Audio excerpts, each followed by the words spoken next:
വിവിധ മേഖലകളിൽ കഴിവ് തെളിയിച്ച വനിതാ രത്നങ്ങളും അവരുടെ ജീവിത കാഴ്ചകളും പരിചയപ്പെടുത്തുന്ന വേദി ഇത് red carpet. So let's begin the show. This is Red Carpet. ഇന്ന് റെഡ് കാർപ്പറ്റിൽ നമ്മുടെ അതിഥികളായിട്ട് വരാൻ പോകുന്നത് ഒരു ഗായകനും ഒരു അവതാരകയും അഭിനേത്രിയും ഒക്കെയാണ്. പക്ഷെ ഇവർ രണ്ടുപേരും കപ്പിൾസ് ആണ് എന്നതാണ് ഇന്നത്തെ ഒരു പ്രത്യേകത. അപ്പോൾ അവരുടെ അല്പം കുടുംബ വിശേഷത്തിലേക്ക് നമുക്കൊന്ന് കടന്നു ചെല്ലാം. So let's welcome Ramya and Nikhil.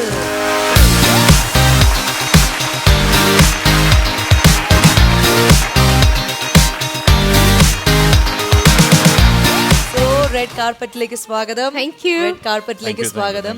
രണ്ടുപേരുടെ സൗന്ദര്യം നമ്മൾ പണ്ട് കണ്ട ആ സൗന്ദര്യത്തിൽ ഒരു കോട്ടം തട്ടാതെ ഇങ്ങനെ കാത്തു സൂക്ഷിക്കുന്നതിന് രഹസ്യം ഇന്ന് വെളിപ്പെടുത്തിയിട്ട് ഇവിടുന്ന് പോയാൽ മതി. ഓക്കെ, കുറച്ചും കൂടെ കൂടുതലായിട്ടൊക്കെ പോയി പറഞ്ഞോളൂ. നമുക്ക് എന്തായാലും ഇരുന്ന് വിശദമായിട്ട് ആ രഹസ്യങ്ങളുടെ ചൂടിലഴിക്കാം. റെഡി? ഓക്കെ, അപ്പോൾ എന്തായാലും നമുക്ക് നേരത്തെ പറഞ്ഞ പോലെ ഒരുപാട് വിശേഷങ്ങൾ ചോദിക്കാറുണ്ട്. ഈ ദുബായിലാണല്ലോ നിങ്ങളിപ്പം, അതായത് കോവിഡിന് മുന്നേ നിങ്ങൾ ദുബായിൽ സെറ്റിലായി. ദുബായ് എന്ന സിനിമയിലൂടെയാണ് ആദ്യമായിട്ട് പാടാൻ അല്ലെ പ്ലേ ബാക്ക് സിംഗിങ്ങിലേക്ക് വന്നത്.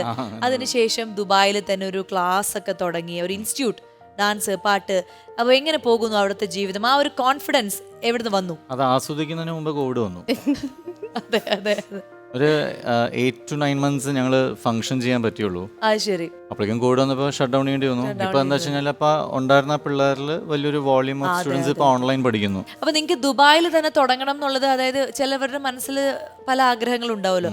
അപ്പൊ അത് മുന്നേ ഉള്ളൊരു ആഗ്രഹം സാധിച്ചെടുത്താണോ അതേ പെട്ടെന്ന് ഒരു സുപ്രഭാതത്തിൽ ശരി ദുബായ് എങ്കിൽ ദുബായ് എന്ന് അല്ല, ഞങ്ങൾക്ക് അമേരിക്ക, യൂറോപ്പ്, ആഫ്രിക്ക, അങ്ങനെ ലോകം മുഴുവൻ ചുറ്റാനുള്ള ആഗ്രഹം ഉണ്ടായിരുന്നു.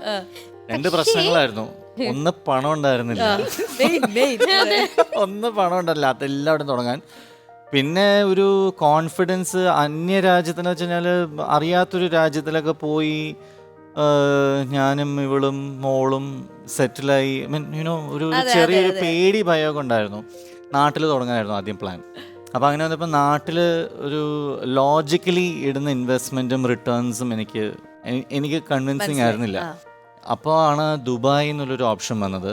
എന്തോ തുടങ്ങി. പക്ഷേ കോവിഡ് മനസ്സിലായി. പക്ഷെ ശരിക്കും നല്ല രീതിയിൽ പോവായിരുന്നു സ്ഥാപനം. നല്ല, ഞങ്ങൾ ഒരിക്കലും വിചാരിച്ചില്ല സ്വാസിക. ശരിക്കും ടെൻഷൻ ആയിരുന്നു. പക്ഷെ നല്ല റെസ്പോൺസ് ആയിരുന്നു. എന്തൊക്കെയായാലും കോൺഫിഡൻസ് ഉണ്ടെങ്കിൽ ഇപ്പോൾ ചെറിയൊരു പേടി ഉണ്ടാവും. ദൈവമേ രക്ഷപ്പെടൂ.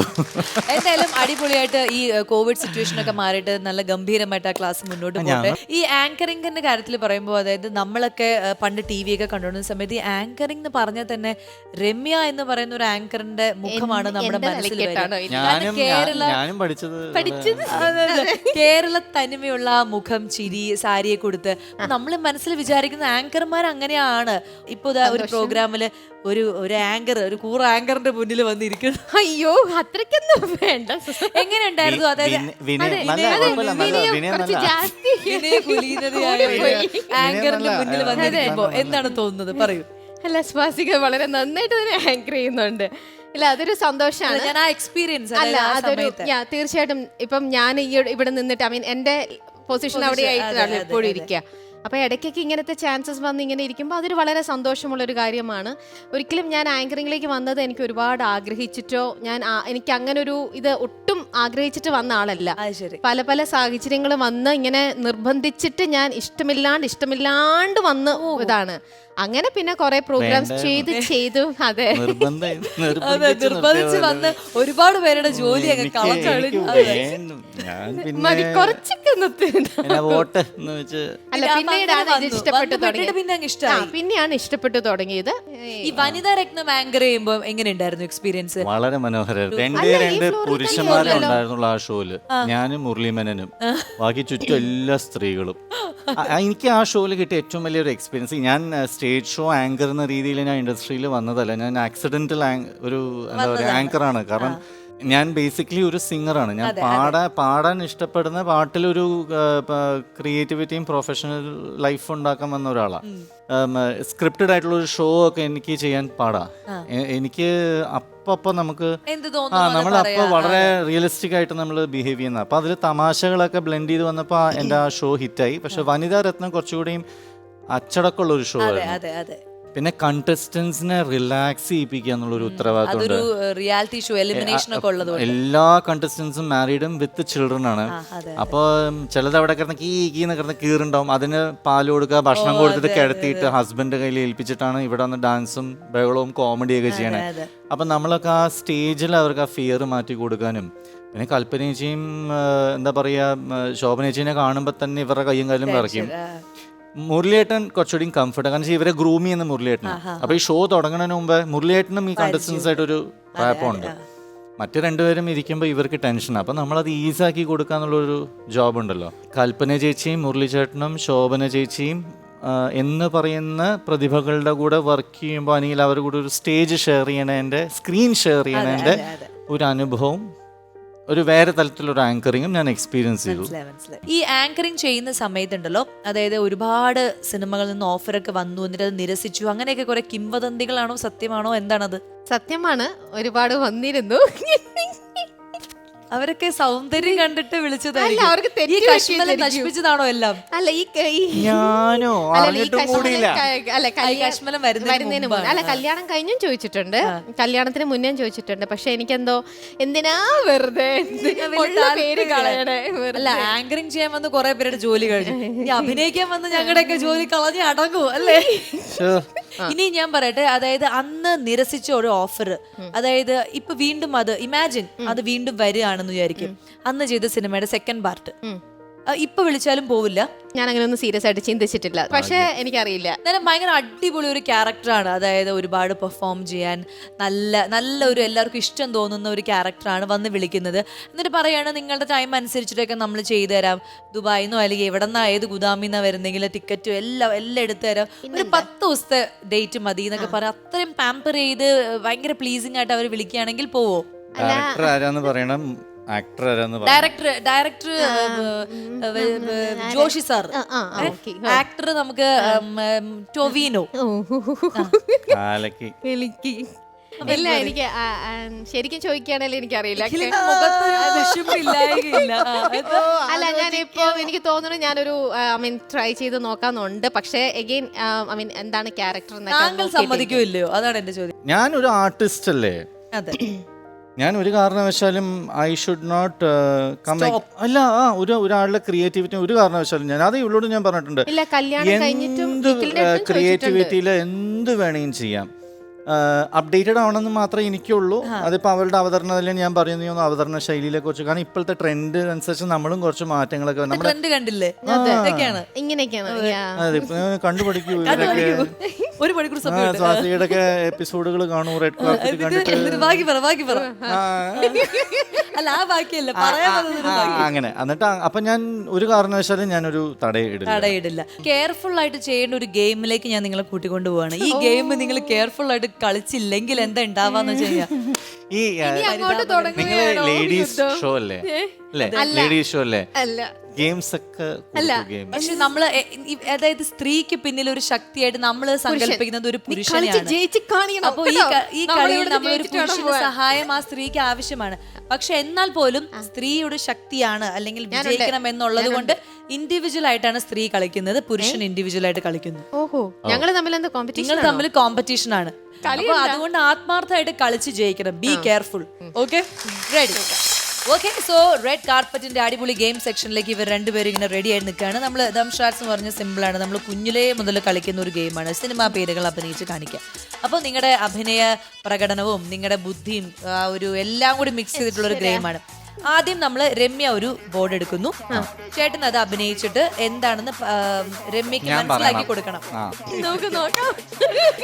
ഓക്കെ, അപ്പൊ ജയിച്ചാൽ സമ്മാനം, തോറ്റു ഇതോടെ നിങ്ങൾക്ക് മനസ്സിലാവല്ലോ വീട്ടിൽ ഏറ്റവും കൂടുതൽ അഭിനയിക്കണമെന്ന് ഇത് കണ്ടാൽ മനസ്സിലാവല്ലോ. അത് മതി. എന്തായാലും അഭിനയം എത്രത്തോളം ഉണ്ടെന്ന് ഇവിടെയും കൂടി നമുക്കൊന്ന് മനസ്സിലാക്കാം, അത്രേ ഉള്ളൂ. അപ്പൊ ആദ്യം രമ്യ തന്നെ ബോർഡ് എടുക്കട്ടെ. Okay, ready? 1 2 3 and music. എത്ര വാക്കാ? ഒരു വലാലേട്ടന്റെ സിനിമയാണ്. 6 അക്ഷരങ്ങളുണ്ട്. 6 വാക്കുണ്ടോ? 6 വേർഡ്സ് ഉണ്ടോ? 6 വാക്കുകളുണ്ട്. യെസ്, 6 വാക്കുകളുള്ള ഒരു സിനിമ. 6 നമ്പർ.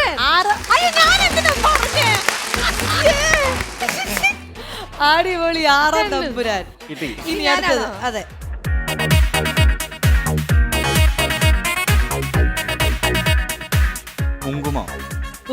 കുങ്കുമമിട്ട കവിൾത്തലമോടെ. സിന്ദൂരേഖ. അത് ഞങ്ങൾ സിമ്പിൾ ആയതുകൊണ്ടാ. We are simple peoples. അതെ. അടുത്തത്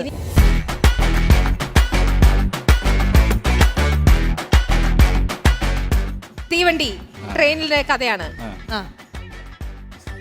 ട്രെയിൻ പോകുന്ന ശബ്ദം, തീവണ്ടിയുടെ ശബ്ദം കേൾക്കണ്ടോ? ശബ്ദം എങ്ങനെയാന്നോ? എങ്ങനെ? കുക്കു കുക്കു തീവണ്ടി. എന്ത് വിധി ഇത്? ഒറ്റ വാക്കാണോ? സിനിമയ്ക്ക് ഒറ്റ വേർഡാണോ? 2 വാക്കുണ്ട്. ആരാ അഭിനയിക്കുന്നേ? പുതിയ ആൾക്കാരാണോ? ഞാൻ പഴയ ആൾക്കാരാണോ? മമ്മൂക്കയാണോ? പിന്നെ ആരാ? കൊറേ പഴയതാണോ? അല്ല, ലാലേട്ടൻ മമ്മൂക്കയുടെ ഇതിൽ തന്നെ. അല്ല, ഈ ഒരു ഇതിലുള്ളതാ. ഇങ്ങനെ ആക്ട് ചെയ്ത് കാണിച്ചൂടെ? സുരേഷ് ഗോപിയോ? അമിതാഭ് ബച്ചൻ. ജയറാം. ഓക്കെ, ജയറാമേട്ടന്റെ മൂവിയാ. ഓക്കെ, സമയം കഴിയാറായി. പെട്ടെന്നാട്ടെ. തീവണ്ടിയില് മറ്റേ മഞ്ജു ചേച്ചിയുള്ള. അതെ, മഞ്ജു ചേച്ചി. എവിടെ നോക്കി പാടുന്നുണ്ടോ? അവിടെ നിന്നിട്ട് സമയം കഴിയാറായി. തീവണ്ടി നിക്കുന്നു. 5 സെക്കൻഡ് കൂടി ഉള്ളൂ. തീവണ്ടിയിൽ നിന്നിട്ട് ഇതുള്ളത് അത് മഞ്ജു ചേച്ചിയുടെ മൂവി അല്ലേ? അല്ലേ? വേറെ എന്തെങ്കിലും പറ സിനിമയിലുള്ളത്. നോക്കട്ടെ. യാത്രക്കാരുടെ ശ്രദ്ധയ്ക്ക്. അത് ഞാൻ അനൗൺസ്മെന്റ് ഞാൻ കാണിച്ചു. അതായത് യാത്രക്കാരുടെ ശ്രദ്ധയ്ക്ക്. ഇനി അടുത്തത് എന്താണ്? ഞാനല്ലേ? 2 വാക്ക്. മമ്മൂട്ടി. മമ്മൂക്ക. ഞാൻ അതിനെ അഭിനയിച്ച് കാണിക്കും. ആദ്യത്തെ, രണ്ടാമത്തെ. ഈട. ആരെയാണ് മനസ്സിലായോ? ടീച്ചർ അടുത്തതും കൂടെ എനിക്ക് സിനിമ പേരുകളെ കുറിച്ച് എനിക്ക് നല്ല വിവരമുള്ളത് കൊണ്ട്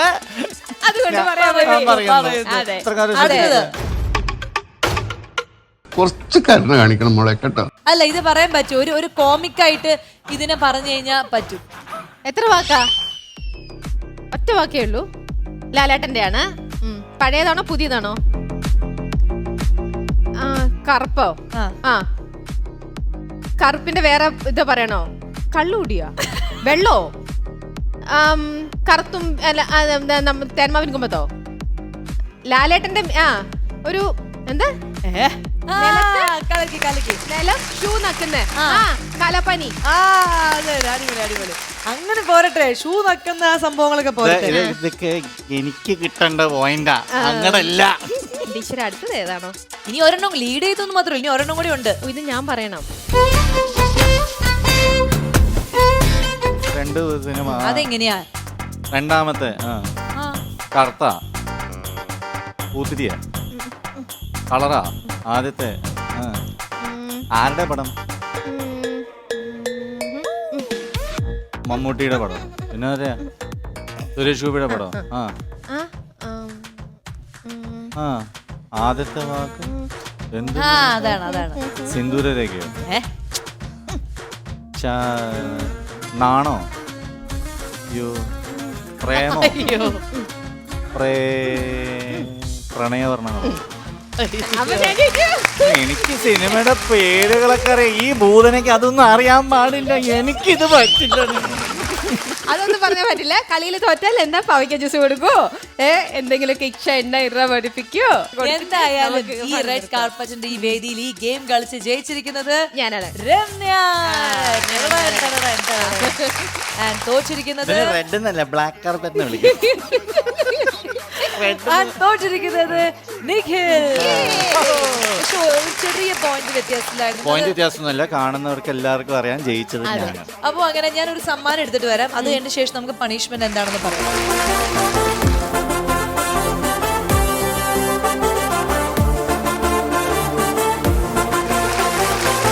പണിഷ്മെന്റ് എന്താ വെച്ച് കഴിഞ്ഞാൽ ഞാൻ കഥ എന്ന് പറയുമ്പോൾ ഒരു കഥ പറയണം. പാട്ട് എന്ന് പറയുമ്പോൾ പാട്ട് പാടണം. കഥ പാട്ട് മാറ്റി പറഞ്ഞോണ്ടിരിക്കണം. കഥ പറയണോ? എങ്കിൽ മെടുക്കണോ? നിർത്തില്ല. വല്ലാത്തൊരു സിമ്പിൾ ടാസ്ക് ആയി പോയല്ലേ? അതെ. പക്ഷെ നോക്കാം. അപ്പൊ ഞാൻ പാട്ട് എന്ന് പറയുമ്പോൾ പാട്ടുകൾ മാറ്റിക്കൊണ്ടിരിക്കണം കേട്ടോ. ഒരേ പാട്ട് തന്നെ പാടില്ല, പാട്ടുകൾ മാറ്റിക്കൊണ്ടിരിക്കണം. പിന്നെ കഥ പറയണം. അപ്പൊ ആദ്യം ശരി, പാട്ട്. സമയമില്ല. രാത്രി കൂടി വിടവാങ്ങവേ. പണ്ടൊരു വലിയ റൗഡി ഉണ്ടായിരുന്നു. അയാള് നാട്ടിലൊരു വലിയ മന വാങ്ങിച്ച്. പാട്ട്. പാട്ട്. ഹരിമുരളീരവം ഹരിത വൃന്ദാവനം പ്രണയ കഥ. അത് കഴിഞ്ഞിട്ട് അവിടെ വെച്ചൊരു പെൺകുട്ടിയെ അത് കഴിഞ്ഞിട്ടല്ല പരിചയപ്പെടുന്നു. വേറെ വേറെ വേറെ കഥ പറയണം. കഥയും വേറെ വേറെ കഥ പറയണോ? ആ ശരി. ഒരു കൊച്ചു കുട്ടി ഉണ്ടായിരുന്നേ. പാവ കൊച്ചു വീട്ടിൽ എപ്പോഴും ആ കുട്ടിയുടെ അച്ഛൻ ഫോണിൽ വിളിക്കും എന്നിങ്ങനെ ആഗ്രഹിച്ച് ഇങ്ങനെ ഇരിക്കുക. അച്ഛനില്ല. എന്റെ അപ്പോൾ ഒരു ദിവസം ഒരു ഫോൺ വരുന്നു. അപ്പൊ അവിടെ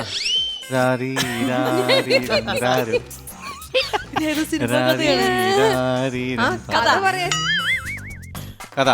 3 സുഹൃത്തുക്കളുണ്ടായിരുന്നു. ഇവര് പോണ്ടിച്ചേരിയിൽ പഠിക്കാൻ പോയതാ, ഹോട്ടൽ മാനേജ്മെന്റ് പഠിക്കാൻ പോയതാ. അതിൽ ഒരുത്തൻ കുരുത്തം കട്ടവനാ, കോട്ടയം മെച്ചായൻ. ഭയങ്കര കഥയല്ലേ ഇപ്പൊ പറഞ്ഞേ? വീണ്ടും കഥ വേറെ കഥ കറുപ്പിനഴക്, ഓ വെളുപ്പിനഴക്. അല്ല, പാട്ട് പറഞ്ഞു. കഥ.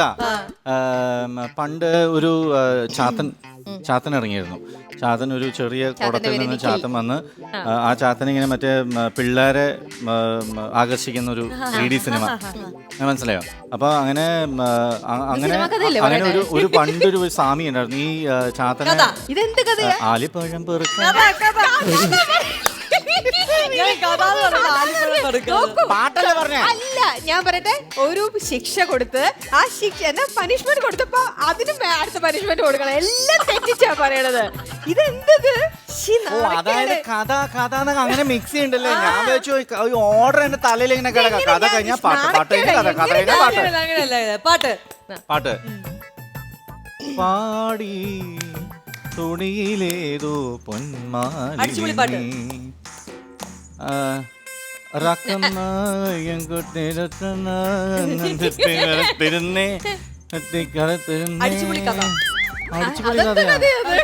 പിന്നെ പോണ്ടിച്ചേരിയിൽ 4 യോയോ പയ്യന്മാര് ഞാൻ റിപ്പീറ്റ് ചെയ്തിരിക്കുന്നു. പോണ്ടിച്ചേരിയിലെ 3 കൂട്ടുകാർ വന്ന് യോയോ വന്ന് പാട്ട് പാടി 3 പെൺപിള്ളേരെ കൈവച്ച് അങ്ങനെ ലൈൻ അടിച്ച് അങ്ങനെ ഒരുത്തി അതിൽ മരിച്ചു പോകുന്നു. അവിടെ സെന്റി വരുന്നു. അതിന്റെ